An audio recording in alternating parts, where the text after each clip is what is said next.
So ఇక్కడ తను మనం చెప్పుకున్న ఆయన బుక్ లో నుంచి మనం ఎలా చదవాలి బుక్ ని, ఎట్లాంటి వర్డ్స్ యూస్ చేసి తను రాశారు, బుక్ ని ఎక్కడెక్కడ పాజ్ చేసుకుంటూ చదవాలి, ఎందుకు పాజ్ చేయాలి అంటే సో ప్రీవియస్ గా చెప్పిన వర్డ్స్ ని ఫీల్ అవుతూ చదివి దాన్ని ఆస్వాదించిన తర్వాత మళ్ళీ నెక్స్ట్ పారాగ్రాఫ్ కి వెళ్ళాలి అంటూ తను రాసిన బుక్ ని ఎలా చదవాలో దాని గురించి మాట్లాడిండ్రు. అండ్ తర్వాత ఆ, తను జీసస్ అండ్ బుద్ధ చెప్పిన కొన్ని కొటేషన్స్ గురించి వాళ్ళు ఇచ్చిన స్టేట్మెంట్స్ గురించి కూడా ప్రస్తావించారట మన ఈ బుక్ లో. సో అది తను ప్రస్తావించినప్పుడు జస్ట్ ఆ ఎసెన్స్ మట్టుకే తీసుకున్నారు తప్ప వాళ్ళు పెట్టిన రిలీజియన్ గురించి కానీ ఎలాంటి రిలీజియన్ గురించి కూడా మాట్లాడలేదు తను ఇక్కడ. సో ఆ, దీంట్లో దీంట్లో ఏమైందంటే ఒక కోర్స్ ఇన్ మిరాకిల్స్ అనే ఒక బుక్ నుంచి మాత్రం ఆ, బాగా టీచింగ్స్ తీసుకున్నారు అని చెప్తారు. అండ్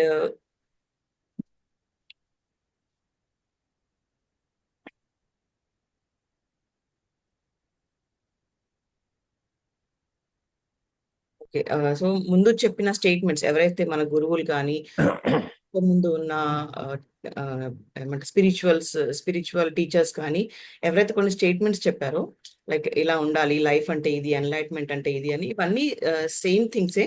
బట్ తన ఆ, తను చెప్పే రకంగా అంటే తను ఒక డిఫరెంట్ వేలో చెప్పారు. దాన్ని రీస్టేట్మెంట్ చేసి చెప్పారనమాట. అంటే కొంచెం వర్డ్స్ యాడ్ చేస్తూ బట్ సేమ్ ఎసెన్స్ తీసుకొని చెప్పారనమాట. దాంట్లో తర్వాత మనకు యు ఆర్ నాట్ మైండ్ అనేది మనకు స్టార్ట్ అయ్యింది.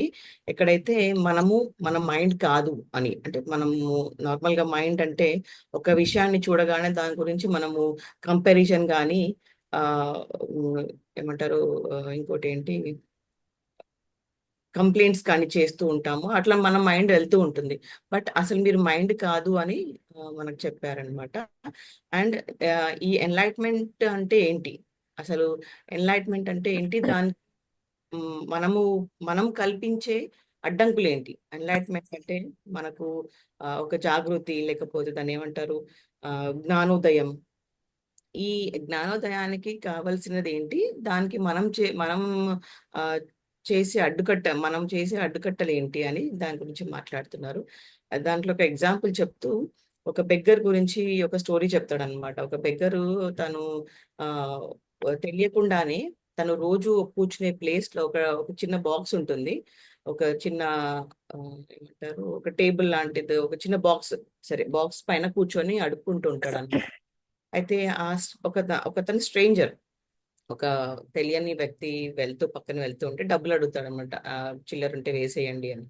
అయితే తను ఒక నిమిషం ఆగి ఊరికేనే అడుగుతారనమాట, నువ్వు కూర్చుంటున్నావు కదా ఆ బాక్స్ ఏంటి అంటే, "ఇది ఏం తెలియదు నాకు ఈ బాక్స్ గురించి, ఏదో నాకు దొరికింది, నేను తీసుకొచ్చి పెట్టుకున్నాను, ఇక్కడ ఇక్కడ కూర్చుంటున్నాను, నాకు తెలిసినప్పటి నుంచి మాత్రం జస్ట్ కూర్చుంటున్నాను ఈ బాక్స్ పైన తప్ప, ఇది ఏంటి బాక్స్, దీంట్లో ఏముంది, నాకు ఎప్పుడు నేను కూర్చోలేదు, నేను ఎప్పుడు చూడలేదు కూడా" అని అంటారు అనమాట. సో అని అంటారు, ఒకసారి ఓపెన్ చేసి చూడండి ఏముందో అని.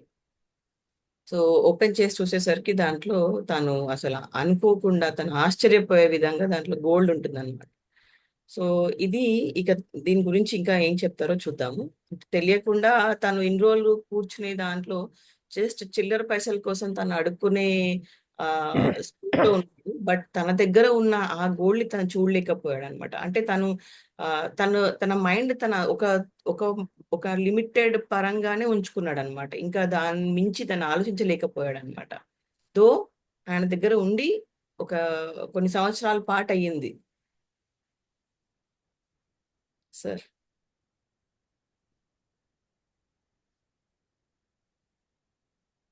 సార్ ఇక్కడ నుంచి చదువుతామా, మీరు యాడ్ చేయండి మరి సరే, ఓకే. కొన్ని మిస్ అయ్యి ఉంటే. ఎవరు చదువుతారండి? ఎవరు చదువుతున్నారు?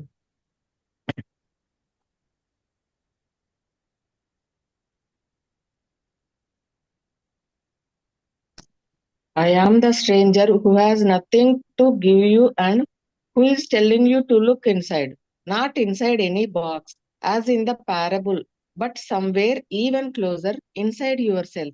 But I am not a beggar, I can hear you say. So ఇక్కడ ఆ స్ట్రేంజర్ ఎట్లాగైతే ఏమి ఇవ్వలేక తను ఏంటో తన దగ్గర ఉన్నది ఏంటో చూపించగలిగాడు. Same thing. ఆ ఇవ్వలేక అని కాదు కానీ తను ఇవ్వకుండా తన దగ్గర ఉంది మట్టుకే తను చూయించి వెళ్ళిపోయాడు. సేమ్ అట్లానే ఈ ఆథర్ కూడా మనకు ఒక స్ట్రేంజర్ లాంటి వాడు అనమాట. తను కూడా ఈ బుక్ ద్వారా మన దగ్గర ఏముంది, కానీ మనం దేనికోసం వెతుకుతున్నాము, దేనికోసం అడుక్కుంటున్నాము వేరే వాళ్ళని, ఆర్ బయట నుంచి ఏది కోరుకుంటున్నాము, దాని గురించి మాట్లాడుతున్నారు. సో నేను ఒక స్ట్రేంజర్ లాంటి వాడిని, మిమ్మల్ని పరిచయం చేయడానికి ఈ బుక్ నేను రాశానని చెప్తున్నారు. But I'm not a beggar, I can hear you say. So ఇక్కడ మనము తను స్ట్రేంజర్ అని చెప్పినప్పుడు మనం ఏమనుకుంటాము అంటే నేను బెగ్గర్నా అని అనుకుంటాము అని మనం అనుకుంటున్నామని తనకు పసిగట్టేసేసి మీరు బెగ్గరేం కాదు కానీ అని స్టార్ట్ చేస్తారు. Yeah madam. Those who have not found their true wealth, which is radiant, radiant joy of being and the deep, unshakable peace that comes with it, are beggars. Even if they have great material wealth, they are looking outside for scraps of pleasure or fulfillment, for validation, security, or love, while they have a pleasure within that not only include all those things, but is infinitely greater than anything the world can offer. So ఇది word to word అంత ఈజీగా చెప్పలేను కానీ దీని సారాంశం ఏంటంటే ఎవరి దగ్గర అయితే ఆ, అంటే ఒక అంటే మన దగ్గర చాలా మెటీరియలిస్టిక్ థింగ్స్ ఉంటాయి వరల్డ్ లో. చాలా మంది దగ్గర ఆ, కొన్ని నార్మల్ పీపుల్ దగ్గర లేనివి కూడా ఉంటాయి. డైమండ్స్ ఉంటాయి, పెద్ద పెద్ద కార్స్ ఉంటాయి, పెద్ద బ్రాండెడ్ కార్స్ ఉంటాయి, అంటే కస్టమైజ్డ్ కార్స్ చేయించుకుంటారు. అంటే ఇలాంటి కారు కావాలి, ఇట్లాంటి సీట్స్ ఉండాలి, ఆ ఇట్లాంటి కలర్ ఉండాలి, ఈ సీట్ ఈ కలర్ ఉండాలి, ఈ షేప్ ఉండాలి అన్నట్టుగా అట్లాంటి కొంచెం ఎంత కొన్ని క్రోర్స్ ఆఫ్ మనీ పెట్టి అట్లాంటి కస్టమైజ్ కార్స్ కూడా చేయించుకునే అంత డబ్బులు ఉంటాయి, తెలివి ఉంటుంది జనాల దగ్గర. మెటీరియలిస్టిక్ గా చాలా ఉంటాయి. మొత్తం వరల్డ్ లో ఎంత వరకు పోగలుగుతారో, ఎంత రిచ్ కాగలుగుతారో అంత రిచ్ మెటీరియలిస్టిక్ థింగ్స్ కూడా వాళ్ళ దగ్గర ఉంటాయి. బట్ ఎవరి దగ్గర అయితే ఈ ట్రూ వెల్త్, ఎవరైతే ఈ జ్ఞానోదయం అంటే జ్ఞానోదయం లేకుండా ఉంటారో, ఏదైతే ఒక శాంతి, ఒక పీస్ మన లోపల మనసు నుంచి, లోపల హార్ట్ నుంచి, నేను ఇక్కడ ఒకటి రాసుకున్నాను. ఏమంటారంటే ఒక ప్రకాశవంతమైన ఆనందం. అంటే దానికి అసలు ఒక చీకటి, ఒక మబ్బు అనేది ఉండకుండా ఒక ప్రకాశవంతమైన ఆనందం ఉండి, దానికి లోతైన శాంతి. అంటే మనకు ఎప్పుడు ప్రతి ఒక్క మినిట్, ప్రతి ఒక్క క్షణము మనము శాంతిగా అంటే హ్యాపీగా ఫీల్ అయ్యే ఒక స్టేజ్ లో ఉండకపోతే ఎంత రిచ్ అయి ఉన్నా కానీ మనం బెగ్గర్ లాంటి వాళ్ళమే అని తను చెప్తున్నారు. ఇలాంటి ప్లెజర్స్ నార్మల్ గా మనము బయట వెతుకుతూ ఉంటాము. బయట నుంచి తెచ్చుకోవడానికి ఎవరైనా తయారు చేసి ఇస్తే, ఎవరన్నా హెల్ప్ చేస్తే, వేటి వల్లనన్నా, ఏదైనా మెటీరియల్ వల్ల, ఏసీ ఉంటే చల్లగా ఉంటది, నాకు ఏసీ కావాలి అని, ఇట్లాంటి ఎవరి వాళ్ళకి రిక్వైర్మెంట్స్ ఉంటాయి. సో ఎలాంటి మెటీరియలిస్టిక్స్ ఉన్నా ఒక ఎన్లైట్మెంట్ అనేది లోపల నుండి మీకు ఆ తృప్తి లేని రోజు మీకు మీరు బెగ్గర్ లాంటి వాళ్ళే అని చెప్తున్నారు. Have it treasure. ఓకే, అంతేనండి సార్. మీరు ఏమన్నా యాడ్ చేస్తారా?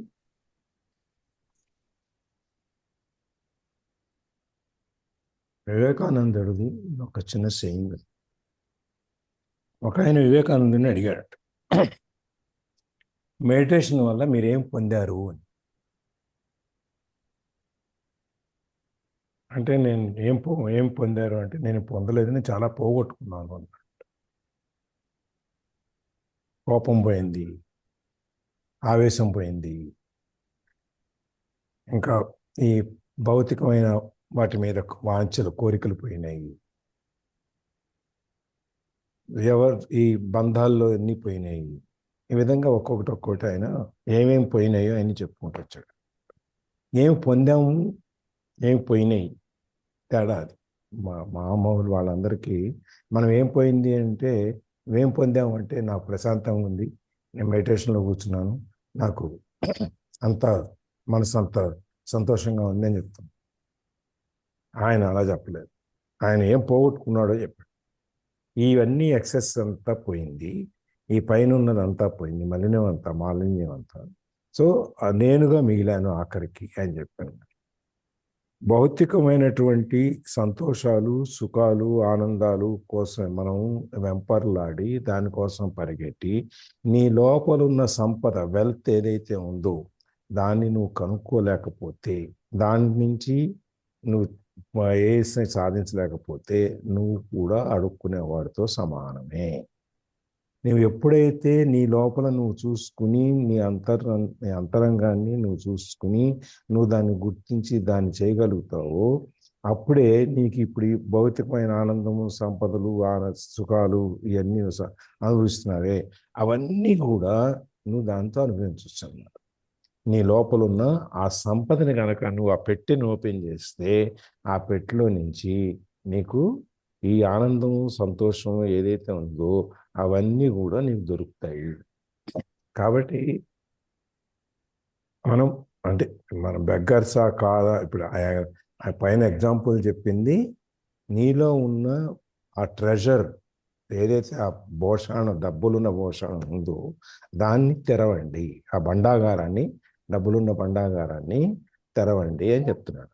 అది తెరిపించటానికి వచ్చిన స్ట్రేంజర్ని నేను అని చెప్పి. The word enlightenment conjures up the idea of some superhuman accomplishment, and the ego likes to keep it that way, but it is simply your natural state of felt oneness with being. It is a state of connectedness, connectedness, with something immeasurable, immeasurable and indestructible, something that almost paradoxically is essential you and it is much greater than you. It is finding your true nature beyond name and form. The inability to feel this connectedness gives rise to the illusion of separation from yourself and from the world around you. You then perceive yourself consciously or unconsciously as an isolated fragment. Fear arises and conflict within and without becomes the norm. So ఇక్కడ ఒక word జ్ఞానోదయం, enlightenment అంటే మనకు ఏమనిపిస్తుంది అంటే ఇది చాలా పెద్ద వర్డ్, ఇది మన వల్ల కాదు, అంటే నార్మల్ పీపుల్ వల్ల కాదు, చాలా పెద్ద పెద్ద వాళ్ళ వల్లనే అవుతుంది. దానికి ఒక గురువు కావాలి, దానికి చాలా సాధన కావాలి, కొన్ని ఇయర్స్ ఆఫ్ మెడిటేషన్ కావాలి, అన్ని త్యజించి వెళ్ళి దానికోసం ప్రయత్నిస్తే తప్ప అది రాదు అని మనము అట్లా అనుకొని దానికి మన ఈగో కూడా అవునవును అదంతేలే, నీ వల్ల ఏం కాదు ఇది అనేసి మన న్యాచురల్ ఏదైతే మన న్యాచురల్ స్టేట్ ఉంటుందో దాన్ని ఈగో దాన్ని కప్పేసి ఇలా చెప్తుంది అనమాట, ఇది నీ వల్ల కాదు, నువ్వేం చేయలేవు, ఏదో లక్షల్లో ఒకరి వల్ల అవుతుంది అనేసి ఇట్లా మన మైండ్ చెప్తూ ఉంటుంది. బట్ ఈ ఎన్లైట్మెంట్ అనేది ఒక న్యాచురల్ స్టేట్ అన్నమాట. ఒక న్యాచురల్ స్టేట్ అంటే ఒక సహజ సిద్ధమైన ఒక ఆలోచన అన్నమాట.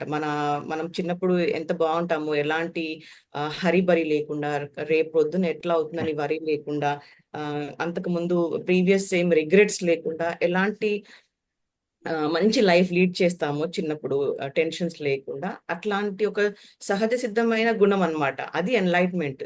సో దాన్ని మనము చాలా పెద్దగా ఊహించుకొని అది అసలు మన వల్ల కాదు, మన అసలు దాని గురించి ఏం చేయలేము, ఏదో ఒకరి వల్ల అవుతుంది, దానికి అంత పెద్ద అంటే మనం దాన్ని కప్పేస్తూ ఉంటాము, దానికి ప్రయత్నించము. So it is state of connectedness with something immeasurable and indestructible.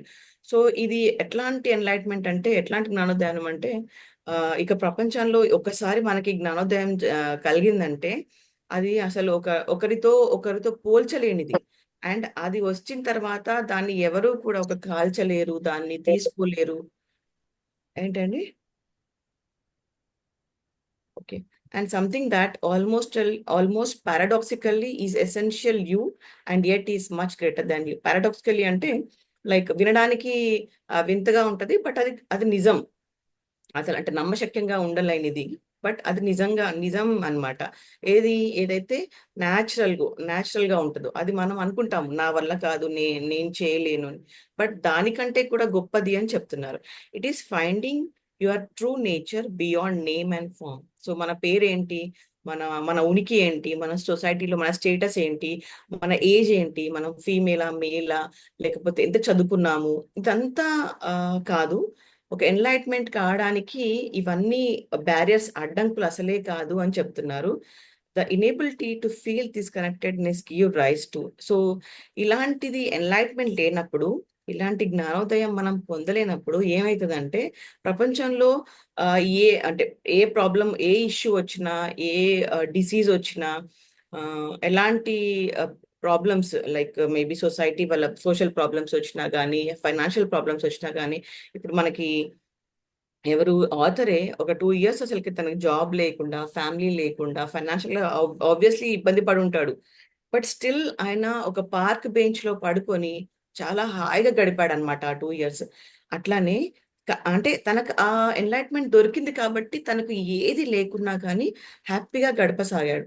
But same thing మనకు ఎట్లాంటి ఎన్లైట్మెంట్ లేని రోజు ప్రతి ఒక్క విషయం మనకి ఒక వాటర్ బాటిల్ కలర్ చూసి కూడా ఈ కలర్ కాదులే వేరే కలర్ ఉంటే బాగుండేది అన్న, అంటే ఒక చిన్న చిన్న మార్పుల నుంచి పెద్ద పెద్ద టెన్షన్స్, డిప్రెషన్స్ దాకా వెళ్ళే అవకాశాలు ఉంటాయి మనకు అని మన స్టేట్ ఆఫ్ మైండ్ గురించి చెప్తున్నారు సార్. అయిపోయింది నేను చెప్పడం.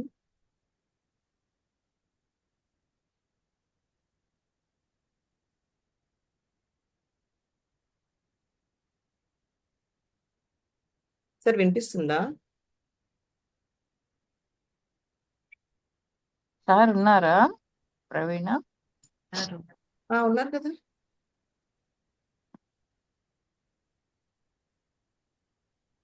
సార్ మ్యూట్ లో మాట్లాడేస్తున్నారు. మ్యూట్ లో ఉన్నారు. ఏమేమి అంత సందేహమేలా కరుణం గారు? సార్ అవును సార్, మ్యూట్ లో ఉండి మాట్లాడేది ఏంది సార్ మీరు అయినా గానీ? నేను దగ్గు వస్తుందని చెప్పి డిస్టర్బ్ అవుతుంది మ్యూట్లో పెట్టుకున్నాను. Okay sir. సార్ నేను చెప్పేసాను, మీరేమన్నా యాడ్ చేయండి. ఏం లేదు, ఇంకెవరైనా యాడ్ అవకాశం చేయండి. ఇవ్వట్లేదు. సార్ కోటేశ్వరరావు సార్ మీరు కూడా చెప్పండి సార్, 2 పాయింట్లు అయినా చెప్పండి సార్. అవకాశం ఇవ్వట్లేదు నాకు అసలు. ఆహా, తను చెప్పిందే మీరు మళ్ళీ మీరు కొంచెం చెప్పండి మళ్ళీ సార్. అదే దెబ్బ రీస్టేట్మెంట్ చేయండి దాన్ని మీరు. అవును సార్ అవును. ఆథర్ చేసినట్టు దాన్ని రీస్టేట్మెంట్ మీ వర్డ్స్ లో చెప్పండి. అవును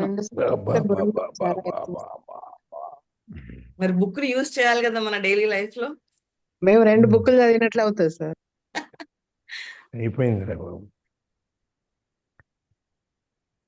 ఎన్లైటన్మెంట్ అంటే ఏదో బుద్ధుడు రావాలి, బుద్ధుడికి జరిగినట్టు మనం జరగాలి, మనం వెళ్ళి బుద్ధుడిలాగా గైలో కూర్చుని ఏదో రావి చెట్టు కింద మర్రి చెట్టు కింద కూర్చుని ఆలోచిస్తూ ఉంటే మనకు జ్ఞానోదయం అవుద్ది అని అంత ఏం అక్కర్లేదు. అదంతా సూపర్ హ్యూమన్ బీయింగ్స్ అంత ఏం అక్కర్లేదు దీనికి. మనం మామూలుగానే మనం ఉన్న స్థితిలోనే ఉండి మనం కూడా అది సాధించవచ్చు. అది న్యాచురల్ స్టేట్ మనలోనే ఉంది, మనం బయటికి తీసుకునేటువంటి శక్తి మనకు కావాలంతే. సో ఇక్కడ ఇదేంటంటే ఈ ఫెల్ట్ ఆఫ్ వన్నెస్, మనము ఈ నేను అనే దాన్ని మనము గుర్తించి మనంగా తెలుసుకోవాలి అనేది ఎట్లా అంటే అది దానికి కొలమానం ఏమి ఉండదు. నేను ఇంత కొలత వేసి దీనికి ప్రకారం ఇది షర్ట్ కొలిస్తే ఇంత, లేకపోతే మన డ్రెస్ అయితే ఇంత కొలత, ఇట్లంతా ఏమి ఉండవు. ప్లస్ ఇండిస్ట్రక్టబుల్, దీన్ని నాశనం చేయలేము. మనకి భగవద్గీతలో ఆత్మ అంటే ఏంటి, ఆత్మ అనేది నాశనం అవ్వదు, నీళ్ళకి తడవదు, అగ్నికి మండదు, ఇవన్నీ మనకి చెప్తూ ఉంటారు కదా. ఆ విధంగానే ఇక్కడ కూడా ఈ వన్నెస్ అనేది మన లోపల ఉన్న మనం తెలుసుకోవటం అనేది దాన్ని ఎవరు ఏమీ పాడు చేయలేరు అనమాట. అంతేకాకుండా ఇది ఆల్మోస్ట్ పారాడాక్సికలీ ఇదేంటంటే సంథింగ్, ఇది అనిర్వచనీయమైనటువంటిది, అది చెప్పలేనటువంటిది, అది అసాధ్యమైనటువంటిది. Is essentially you and it is much greater than. నువ్వే కాదు, నీకంటే ఎక్కువ. అది అంటే నిన్ను నువ్వు తెలుసుకున్నప్పుడు ఏదైతే ఉందో దానికంటే ఎక్కువ అనమాట ఆ వన్నెస్ అనేది. ఇది మన ఈ జ్ఞానోదయం అనేది అంతకంటే ఎక్కువ అన్నమాట. అట్లాగే it is finding your true nature beyond name and form. మనం అంటే ఇప్పుడు ఎవరు కోటేస్తున్నాం అంటే ఈ శరీరం, ఇది మొత్తం అంతా మనకు ఒక పేరు, దానికి ఒక ఆకారం, దీనికి కొన్ని వర్ణనలు, ఇవన్నీ మనం ఉన్నాయి. కానీ ఇది అట్లా కాదు. మన పేరు, ఊరు, మన గుర్తింపు కంటే కూడా పైనకి. ఇప్పుడు మనకు గుర్తింపు కావాలంటే మనం ఏం చేస్తాం? నలుగురిలో గుర్తింపు రావాలంటే మనం రకరకాలైనటువంటి డ్రెస్సులు వేసుకోవటము, లేకపోతే రకరకాలైనటువంటి భాష మాట్లాడటము, లేకపోతే గట్టిగా మాట్లాడటము. ఒక అటెన్షన్ మనల్ని ఎవరైనా గుర్తించాలి అని మనకు తీసుకునేటప్పుడు మనం రకరకాలుగా మనం ఆ గుర్తింపు తెచ్చుకోవటానికి మనం ప్రయత్నం చేస్తాం. ఇది అట్లాగా, ఇది దానికంటే ఎక్కువ. ఇది గుర్తింపు అనే దాని గురించి నువ్వు ఆలోచించక్కర్లేదన్నమాట. నీలో ఉన్నదాన్ని నువ్వు కనుక్కోవటం. The ability to feel this connectedness gives rise to the illusion of separation from yourself and from the world around you. ఈ ఫీల్ అవ్వటం, ఈ కనెక్టెడ్నెస్ అంటే మనము మన ఆత్మని తీసుకెళ్ళి పరమాత్మతో కలపటం అనే దాన్ని ఏదైతే ఉందో ఈ కనెక్టెడ్నెస్ అంటే పరమాత్మ అంటే మళ్ళీ ఎక్కడికి ఎత్తుకోక మనలోనే ఆత్మ, పరమాత్మ ఇవన్నీ మనలోనే. ఇవన్నీ మనం ఒకదాన్ని ఒకటి కనెక్ట్ చేసుకోవటం అన్నది ఏదైతే ఉందో అది చేసుకోలేకపోతే ఒక కైండ్ ఆఫ్ చేసుకున్నాము అనేటువంటి ఒక ఇల్యూషన్ ఆఫ్ సెపరేషన్. మనం విడిగా ఉన్నాము, మనం వేరు, ఈ ప్రపంచం వేరు, మనం దీంట్లో నుంచి విడిపోయాము, ఇట్లా అంతా అనిపిస్తుంది అన్నమాట. అప్పుడు మళ్ళీ మనం ఏమనుకుంటాము? తెలుసో తెలియకో మనం ఏమనుకుంటామంటే వీఆర్ అన్ ఐసోలేటెడ్ ఫ్రాగ్మెంట్.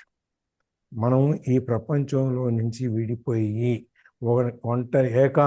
ఒంటరితనం కదా, ఏకాంతంగా ఉన్న ఒక భాగం అన్నమాట. ఆ విధంగా అనుకుంటాం. ఎప్పుడైతే మనం ఈ ప్రపంచంతో సంబంధం లేదు, ఈ ప్రపంచం విడిపోయింది అనుకున్నాము, అప్పుడు భయం అనేది వస్తుంది. తర్వాత మన లోపలనే విత్ ఆర్ వితౌట్ ఈ కాన్ఫ్లిక్ట్ అనేది మన లోపల, ఈ పోరాటం అనేది మళ్ళీ మొదలవుద్ది అనమాట. అందుకని ఎప్పుడు కూడా మనం చెప్పొచ్చేది ఏంటంటే ఫైనల్గా వచ్చేటప్పటికి ఈ జ్ఞానోదయం అనేది ఎవరో ఎక్కడెక్కడికో వాళ్ళకో రావక్కర్లేదు, మనకు ఉంది.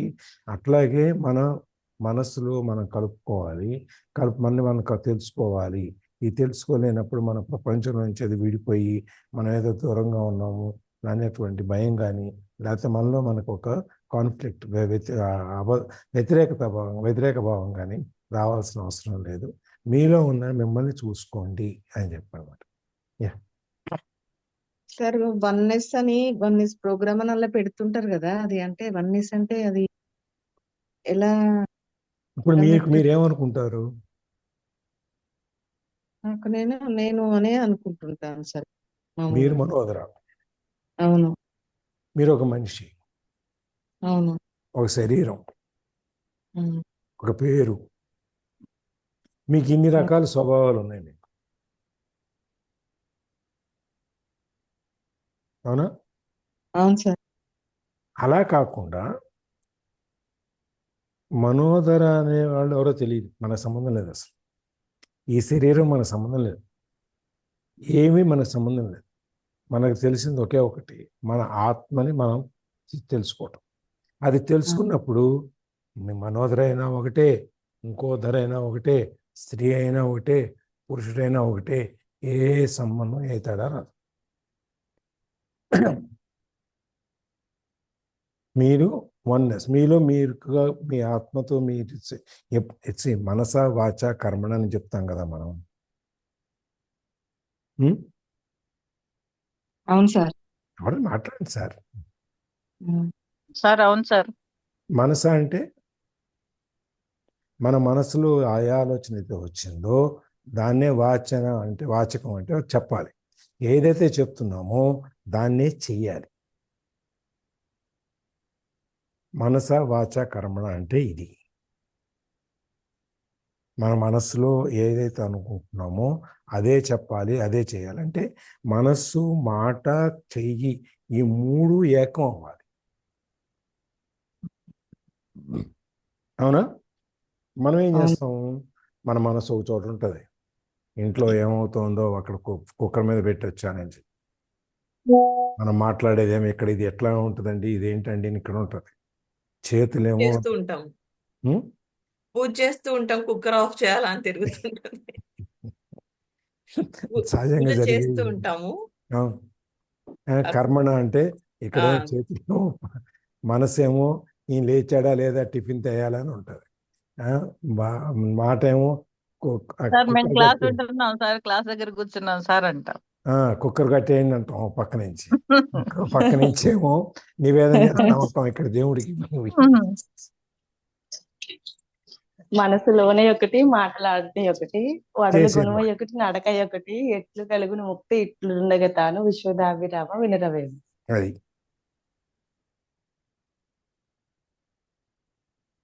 సో ఈ అన్నిటి నుంచి పోయి మీకు మీరుగా ఎప్పుడైతే మిగులుతారో దట్ ఈస్ వన్నెస్. వన్నెస్ అనే దానికి ఎవరి డెఫినేషన్స్ వాళ్ళకు ఉంటాయి, ఎవరి నిర్వచనాలు వాళ్ళకు ఉంటాయి. పోతన గారు ఇంకో విధంగా చెప్పొచ్చు, జీసస్ ఇంకో విధంగా చెప్పొచ్చు, మహమ్మద్ ప్రవక్త ఇంకో విధంగా చెప్పొచ్చు, బుద్ధుడు ఒక విధంగా చెప్పొచ్చు, ఇంకొకళ్ళు ఇంకో విధంగా చెప్పచ్చు. ఏ ఒక్కళ్ళు ఒకే నిర్వచనం చెప్పాలని ఎక్కడా లేదు. సో మీరు ఇట్లా చెప్పారు సార్, చాగంటి కోటేశ్వరరావు అట్లా చెప్పారు, గరికపాటి ఆయన ఇట్లా చెప్పాడు, సామవేదం ఆయన ఇట్లా చెప్పాడు. ఇవన్నీ ఎవరి యొక్క వాళ్ళ భాషలో వాళ్ళు అనుకున్న దాన్ని, వాళ్ళకి తెలిసిన దాన్ని వాళ్ళు చెప్తారు. ఇక్కడ ఎప్పుడు కూడా ఏంటంటే దీనికి సరైన ఒక నిర్వచనం 2x2 = 4 ఇది మారదు. ఎవరికైనా ఒకటే, ప్రవీణ్కైనా ఒకటే, నాకైనా ఒకటే, మీకైనా ఒకటే. మారుద్దామన్నా? మారదు సార్. మారదు. అట్లా అటువంటి కెమిస్ట్రీ ఫార్ములా కానీ మ్యాథమెటికల్ టర్మ్స్ కానీ వీటికి ఉండవు. వీటికి చెప్పేది ఎవరి యొక్క అనుభవంతోనో, ఎవరికి తెలిసిన జ్ఞానంతోనో వాళ్ళు చెప్తారు. అంతేగాని ఇప్పుడు లలిత వచ్చి మా గురువు గారు అక్కడ అట్లా చెప్పారండి, మీరు ఇట్లా చెప్పారండి అంటే ఐ కాంట్ హెల్ప్.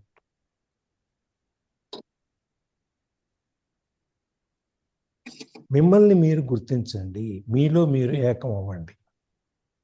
సింపుల్. అర్థమైంది సార్. అంటే వన్నెస్ ప్రోగ్రామ్ అని పెడుతుంటారు కదా అసలు, అంటే అదే వన్నెస్ ప్రోగ్రామ్ అంటే మిమ్మల్ని మీకు తెలియజేయటం కోసం, మిమ్మల్ని మీరు తెలుసుకోవటం కోసం మీరు ఇది అని చెప్పి ఓ 10,000 50,000 తీసుకొని చెప్తారు. అంతేనా? అంతే సార్, డబ్బులు తీసుకోవాలి, మళ్ళీ మాట వినరు సార్. అందుకని మతములు ఇప్పుడు ఎన్ని అయినా ఉచితంగా అన్నాం అనుకోండి, మన క్లాస్ లో లాగా వస్తారు. అంతే. అదే డబ్బులు తీసుకున్నాం అనుకోండి, డబ్బులు కట్టాం కదా ఖచ్చితంగా వెళ్ళాలంటారు. అందుకే మనీ తీసుకునేది. మీ కమిట్మెంట్ తెలుస్తుంది దానికి. డబ్బులు కడితే నేర్చుకోవాలి అనేటువంటి కమిట్మెంట్ ఏదైతే ఉందో అది ఉందా లేదా అని తెలుస్తుంది అన్నమాట. అది ఇంకా అంతే సార్, బాగా అర్థమైంది సార్. రామ్మోహన్ సార్ కూడా వచ్చారు సార్, కూడా ఏమైనా చెప్తారు. Good morning madam. Good morning జై సార్. శ్రీరామ్. జై శ్రీరామ్ సార్. జై శ్రీరామ్. అదే ఏకత్వంలో భిన్నత్వం అంటారు, లేకపోతే ఇంక భిన్నత్వంలో ఏకత్వం అని చెప్పేసి రెండు వింటుంటాం మనం. మనం ఎప్పుడు రెగ్యులర్లీ భిన్నత్వంలో ఏకత్వం అంటే ఏంటి, దానికి రివర్స్ ఇది వన్నెస్ అని. అంటే ఒకే మనిషిలో రకరకాల ఆలోచనలు ఉంటాయి. మనిషి ఒకటే, మైండ్ ఒకటే, కానీ ఆలోచనలు ఎన్ని రకాలుగా ఉంటాయి, ఎన్ని పరిపర విధాలుగా ఆలోచిస్తాడు, పరిపర విధాలుగా ఇంప్లిమెంట్ చేయడానికి చేస్తూ ఉంటాడు. అట్లా అవేర్నెస్ ప్రోగ్రామ్ నేను ఎప్పుడు అటెండ్ అవ్వలేదు. మేబీ నా పర్సెప్షన్ ఏంటంటే ఏకత్వంలో భిన్నత్వం అనే కాన్సెప్ట్ మీద అది రన్ అవుతుందని నేను అనుకుంటున్నాను. అది అంటే సింపుల్. ఇంతక వెంకటేశ్వరరావు గారు అన్నప్పుడు మనకి ఎన్ని రకాల ఆలోచనలు వస్తుంటాయి, ఆలోచనే మనం ఇంప్లిమెంట్ చేస్తున్నామా, లేకపోతే ఇంప్లిమెంట్ చేసే టైంకి మళ్ళీ మన ఆలోచన మారిపోయి ఇంకోటి ఏదో చేస్తుంటామా. అన్ని రకాల మైండ్స్ మనకి చేంజ్ అవుతుంటాయి టైం టు టైము.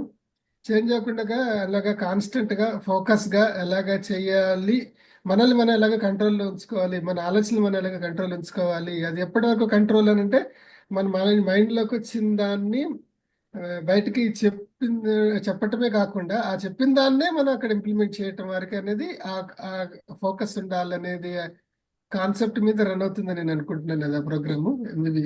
ఒకసారి నేను కూడా అటెండ్ అవుతాను అవకాశం వచ్చినప్పుడు. సార్ అదే సింపుల్ గా చెప్పాలంటే అదే ఇంతకు అన్నప్పుడు ఏకత్వంలో భిన్నత్వం. నేను భిన్నత్వంలో ఏకత్వం చెప్పేసి వింటుంటాము, దానికి రివర్స్ అనేది నీకు వచ్చి నేను అనుకుంటాను.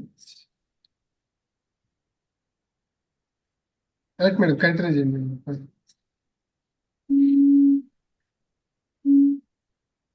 చదవండి మనోహర్ గారు. చదువుతున్నాం. ఒక్క సెకండ్ మళ్ళీ రికార్డింగ్ స్టార్ట్ చేస్తాం.